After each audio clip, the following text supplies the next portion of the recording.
Law number 13, the law of identity. Shared values define the team.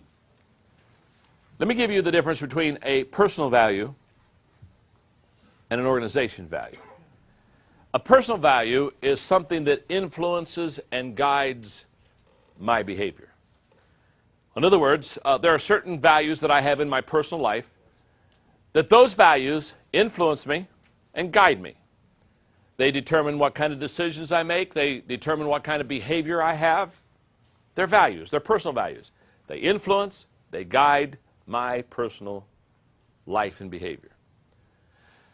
An organization's value is something that influences and guides the team's behavior. Now, what I want you to understand about values is that they influence and they guide. We talked earlier on the laws of teamwork about the law of the big picture, which was a vision law. Now, when I speak of vision, I talk about the head of the organization. When I talk about values, I talk about the heart of the organization. Values are the heart and the soul of your company. They're what gives your company purpose and meaning and significance. It's truly why you work there. And so let me give you some tools and understanding of what values do for an organization and how they apply to the organization. So let's go to your notes. The values of an organization are like, first of all, glue. They hold an organization together. In other words, the values of your organization at this moment have the ability to keep you from being scattered or from falling apart. When a company goes through a crisis, when a company goes through a very difficult time, what allows that organization to continue to be strong is its values. And the moment that we understand what values do, we realize it's like glue that holds the organization together. Number two, the values of an organization are like a foundation. They provide stability for the company to grow. In fact, it's the foundation that allows the company to be built. So values are what you build your organization on. Number three, the values of an organization are like a ruler. They set the standard for the team's performance. It's from those values that you get your standard. Number four, the values of an organization are like a compass. They give direction and they give guidance. I think it was Roy Disney who said one time, it's not hard to make decisions when you know what your values are. But let me just turn it around. It's very hard to make decisions when you don't have any values. I mean, you're just kind of whippy and in the wind and just kind of go any way that I suppose the wind blows. Number five, the values of an organization are like a magnet. They attract like-minded people. You see, this is the law of identity. Basically, this is saying that the values define the team. So when your team has shared values, these values are being practiced, these values are being observed. So who is attracted to your organization? Like begets like. Birds of a feather flock together. So the people that are being attracted to your organization are people that have like values. So because values are displayed in behavior, they're easily seen, they're easily experienced, they're easily witnessed. And so when people witness those values and they see those values, there's a drawing to that organization of people that have like values. Number six, the values of an organization are like an identity. They define and they identify who the team really is. Now, I can get passionate about values, so let me just talk to you for a moment about one of the values of our company. We have 6 values in our Enjoy organization. But all I need to do is teach one. I don't need to teach 2, or I don't need to teach 3. One will get the point across. One of the values of the Enjoy group is that we truly want to add value to people. I said that in an earlier training tape today. My goal is to add value to people. When I go help somebody, when it's done, I want to say that I've been able to add value. If I've added value to them, I'm a happy person. So that is a personal value in my life. And because it's a personal value in my life, and because I'm a founder, and I'm an owner, and I'm a leader of an organization, that those values have bled through. And I've taught those values to my people. Basically, I've told them the only reason for us to exist is to add value to other people. And if we don't add value to someone, if we don't add value to an organization, if we don't add value to a company, if we don't add value to a congregation, if we don't add value to people, we really shouldn't be doing what we're doing. So let me share with you, when I was teaching this value to my organization, I shared with them 4 ways of how to add value to people. Remember, values are exhibited through behavior. So if adding value to people is a value of my organization, which it is, then I need to teach my people how to truly act out and behave and add value to people. And there are 4 things that you need to do to add value to people. I want to give those to you right now. Number 1. We add value to people when we truly value people. Now, isn't that simple? But it's powerful.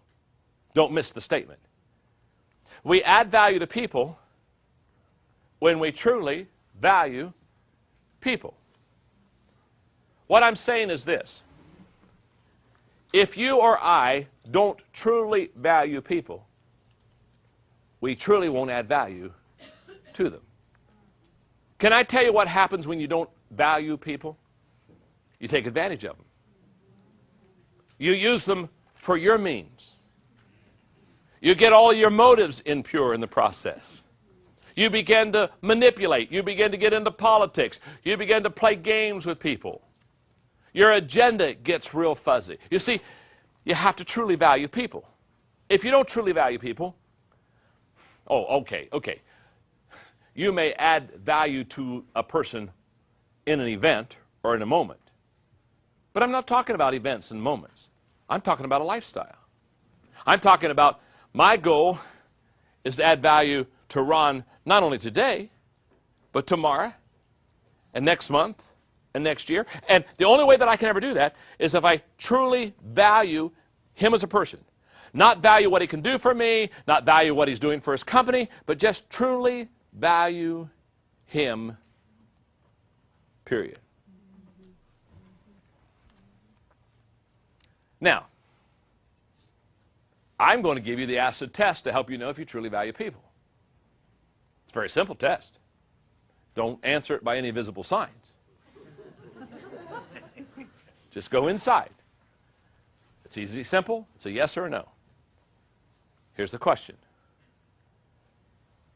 Do you add value to people that you do not know, or people that it's impossible for them to add value back to you? That's a major question. In other words, do you add value to people outside of your family? Outside of your company? Oh, of course you're adding value to somebody in the company, because if you can help them to go to a whole new level, they're going to help you to go to a whole new level. I'm not talking about that. Now, you want to do that. But how about the stranger or the person that you don't know? How is your behavior to people that you're never going to meet again, you're never going to see again? Do you truly value people? See, for leaders, this is a very important question. Because leaders are usually ahead of the pack. That's why they're leaders. They see a little farther, they sense a little bit more, they've got a little bit of edge, and we'll talk about that because that's a teamwork law. But because leaders are a little bit ahead, it's very easy for leaders to manipulate people or to use them for their advantage. And nothing is worse than a leader that manipulates people. Now, you motivate them, but don't manipulate them. When you motivate people, you move them together for mutual advantage. When you manipulate them, you move people together for your advantage. And there's a world difference between the two, so don't get them confused. Okay. So we add value to people when we truly value people. Number 2. We add value to people when we know and relate to what they value. Isn't that simple? Now, this is a relationship teaching point. The only way that you can truly add value to people is get to know them. Because the only way that I can truly know and relate to you, what's your name? Paul. Paul. The only way I can truly know and relate to you is to know what you dream about, know what you cry about, know what you sing about. In other words, when I can identify with those things, now I can relate and identify with you, and now I can add value to you. So what I'm saying is, there is no lasting value added to people without a healthy, sustained relationship. Has to be. You can only add value to people that you know and relate to. Number 3, you add value to people. Now, this is a value that we have in the Enjoy group. That's why I'm teaching. That's why I'm passionate about it. You add value to people when you make yourself more valuable. Let me explain that one.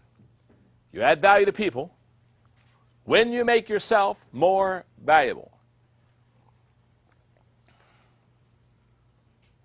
Let me illustrate.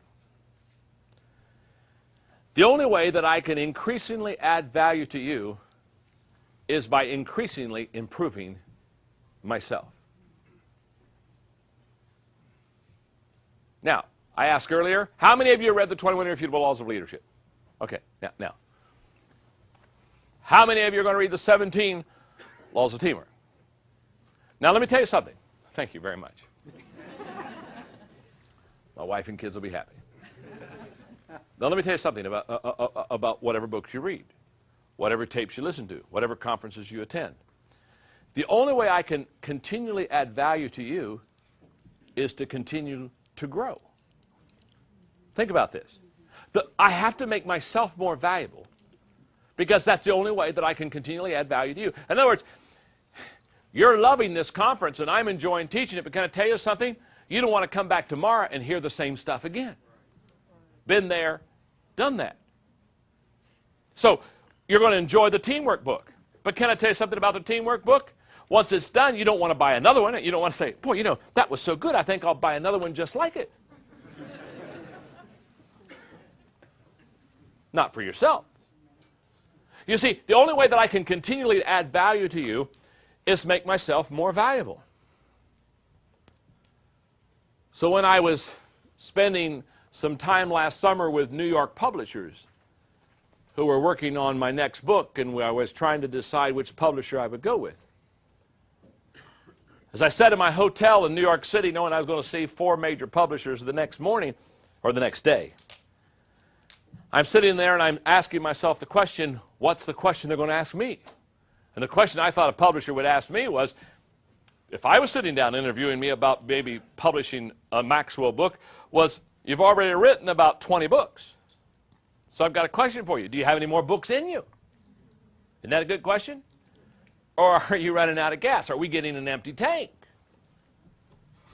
So I sat down that night and I thought, how many books do I have in me? I don't know, but let it flow. 3 hours later, I have 7 books in me that haven't been birthed yet. Man, I looked at those 7 books. I said, my goodness, which one do I write next? And I was already writing 2 books, so I'm 9 books out. So the next day, when I went to the publishers and I'm sitting down, sure enough, the first New York publisher looked and said, John, we've read your stuff. We're very excited about potentially developing a relationship here, but we've got to ask you a question. You've written so many books. Do you have any more books in you? I said, I'm glad you asked. Are you ready to take notes? For the next 20 minutes, I walked around publishing boardroom in New York City, and I talked to them about the books that I haven't birthed yet, but the things that I'm thinking about, and gave them the titles and what the thesis was going to be of the books, and the essence of why I needed to teach this book and why people needed it and would help them grow. They got excited. You see, they got excited because, you see, they realized that as an author, I'm going to keep growing, I'm going to keep learning, I'm going to keep expanding. I'm not running out of gas. Let me put it this way. If you're leading your people and you run out of gas, the normal tendency when you run out of gas is to stop.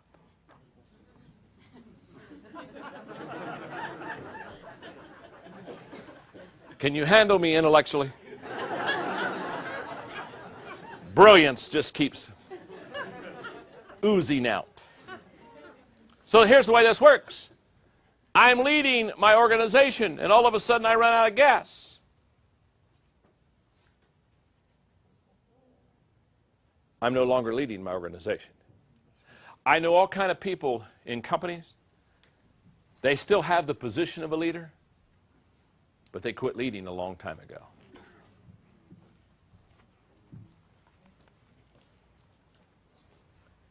Leaders are learners. And you add value to people by valuing people. You add value to people by knowing and relating to what they value. You add value to people by making yourself more valuable. And again, just excuse my personal faith a moment. You add value to people by doing the things that God values.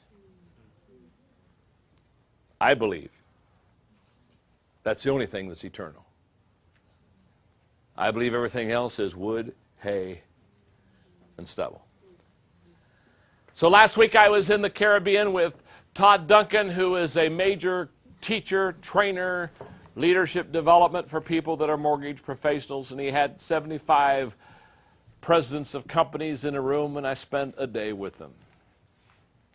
When I was done, I looked at Todd and I said, I got a question to ask you.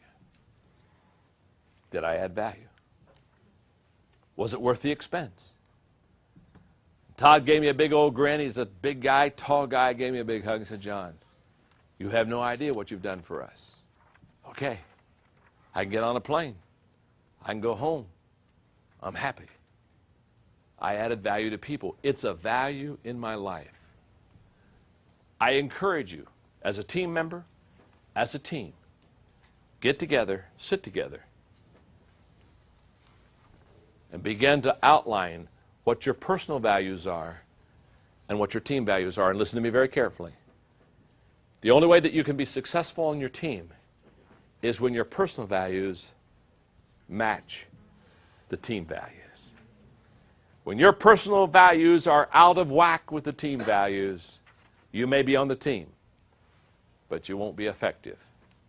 That's the law of identity. Shared values define the team.